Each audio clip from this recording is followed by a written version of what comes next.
Anal sex? Have you done it? When I was 12. Uncle? It was my dad. Just kidding. Hey, what's up everybody? My name is OR XJAWZ, and today I'm going to be talking with one of the most entertaining and viral channels on YouTube today, and they are Simple Pickup. So why don't you guys go ahead and introduce yourselves and let us know what pickup artists do in fact. We actually don't consider ourselves pickup artists. We consider ourselves normal guys, normal losers actually, and nerds that just go out and like to pick up girls. The word artist makes it sound like it's some form of art, which is not. It's just us being our silly selves. But what we do is we go around and we give ourselves challenges to pick up girls and get their number. So one of the things that we did was we had to introduce weird items into the conversation. So while you're talking to a girl, you have to somehow show her your dildo, or somehow show her you have a transsexual porn magazine, and still try to get her number after that. So we give ourselves challenges, and the underlying message here is to show guys that it's really not that hard to meet new girls. Yeah. So if we can do it with these challenges, surely everybody out there can do it being their normal selves. Yeah, so this man literally needs no introduction, the #1 commentator on YouTube, so go ahead XJAWZ. Hey, what's going on, guys?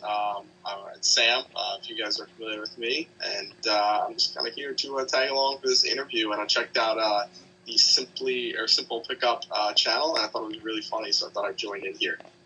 Yeah, so we should have a lot of good feedback on the interview. So let's get it started. So our first one is when you guys started doing this with the pickups and getting the girls' numbers and basically starting Simple Pickup in general. Was it sort of an epiphany, I guess you could say, or was it a slow progression? Did it like happen overnight, or did you get into it slowly? Well, we've been doing this for years, and we would film like little clips here and there on our iPhone, and it was hilarious. And we decided, you know what, this needs to be on the internet. So we started making these videos. Yeah. Awesome. That's like the way that the best like homegrown YouTube videos are made. Not like you guys got into this like with the mindset of trying to make money or anything like that. It's just sort of like a cool home video sort of channel that progressed into much more. It's cool. And also it's cool that you guys have sort of like a much more noble message behind your channel than most people probably think about, helping people, build up courage to talk to women rather than just making people laugh. I thought that was kind of cool. I just thought I'd say that. Yeah, thanks. Yeah, most people, just watch it for the humor, but yeah, there is that underlying message that most people don't catch. Yeah, because with your videos, you don't just entertain people by, walking around and interviewing these women and getting their numbers just to be, funny and, with some of them just, kind of embarrassing rather, but you do give guys out there the opportunity to see how people, normal guys like yourselves can literally go up to very good-looking girls, because I've seen some of the, the girls you guys talk to, and you can get their numbers, Yeah, we like to be like the outstanding nerds, I guess. So yeah, we're nerds at heart. We used to play StarCraft and World of Warcraft and all that stuff. Oh, all the best. Anime. So we're at heart nerds. So, and we want to let people out there know that even though you are nerds, it's okay. Yeah, now that you mentioned that, it's like, there's a chance for nerds out there. You don't have to like be up in like your mama's basement all day. You don't have to be a football jock to get the girls. Oh yeah, you don't have to be a douchebag either. So let me ask, what is the most, let's say, that's the biggest blooper you guys have ever had to deal with? Do you guys ever have some, crazy reactions from women where they slap you or hit you or call the cops on you or something like that? On camera or off? Either or. In general, just anytime. Yeah. Well, on camera, we keep it pretty safe because, there's only so much you can put on YouTube. But we've had some people recognize us, like some girls, as we're hitting on them. They're like, aren't you that guy from YouTube?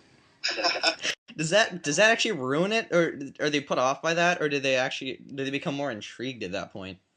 Sometimes they're more intrigued, sometimes they're put off. I'd say it's 50-50. If it's off camera, they're usually intrigued. But if they know they're being filmed, like if they find out that we're from YouTube, they're like, "Where's the camera?" There's actually a camera there. Yeah, they don't want to be a statistic, I guess.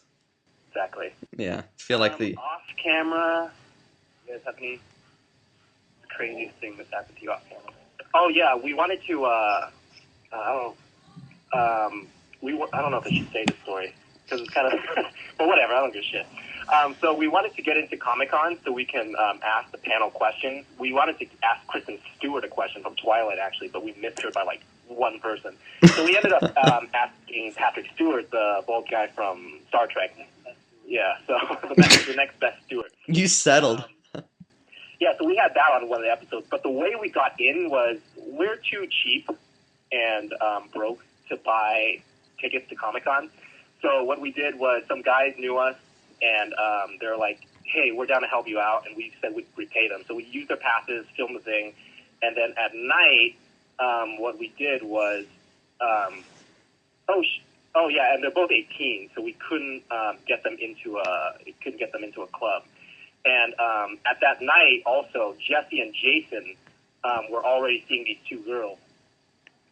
They had these two girls with them, and we're with these guys. We promised to get them into the club, and these are girls they met on the street, by the way, so just random girls. And then so we also promised these random girls that we could get them into the club as well, because we're just going to find a back door. So we found a back door. We go through the kitchen. And we have to climb over this like dumpster, these two dumpsters. Literally, it smells like shit. It smells like rat fucking shit. And the girls were in heels too, so we're climbing over these dumpsters. We're in this weird room, and then what? Oh yeah, the whole time we're just like, don't worry. So we're banging on this door, and then it's not working. So we're pretty embarrassed, and then we keep banging on it, and eventually. It opens. And then we go in, sneak the guys in, sneak the girls in, and we get into this high-end club called Stingery in San Diego. And we get onto the rooftop as well. So it was a pretty epic night. Oh, that's pretty ballsy and awesome. Yeah, I guess sounds like really like a blooper, but that was definitely a very, very odd experience.